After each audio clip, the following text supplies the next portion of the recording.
يا أخي نم الله أين عبد الله؟ يا أخي هو جالس أمامك. ماذا حدث؟ سرقت كتابي.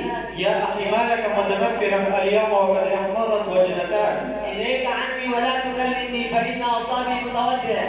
لئن لم تنتهي عن مدرستك لأصنعن من وجهك الشوارع. حسن كلامك ولا تكلمني بهذه اللهجة. اسكت يا أخي وإلا لأرفع عنك كعبك.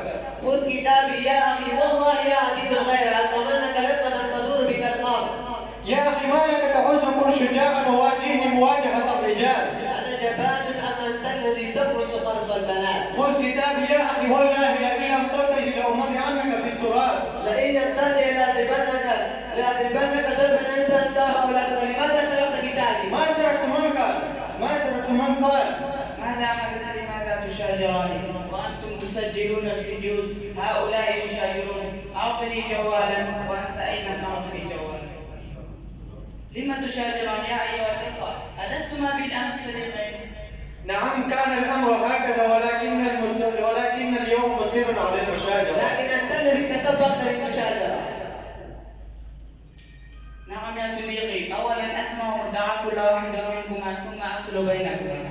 طيب أنا أبين لك الحقيقة يا حياة الله وتعرف من الذي كان معتدين. طيب بين بصراحة ولا تخفي شيئا. فقد من زين العابدين كتاب فبدأ يبحث عنه في الحقائق فوجده في الحقيقة وأنا أقسم بالله ما حبأته أنا. أحد الطلاب شاكس وهو ورطني في هذه القضية. أخي زين العابدين، على حد ما أظن أن أخاك عبد الله قد صدق في قوله ووقع في صدرك منه ظن سوء بسبب طالب آخر، فعليك أن تحقق الأمر كي نعرف هذا عدوكما. طيب أنا أعتذر إليك بكل ما صدر مني.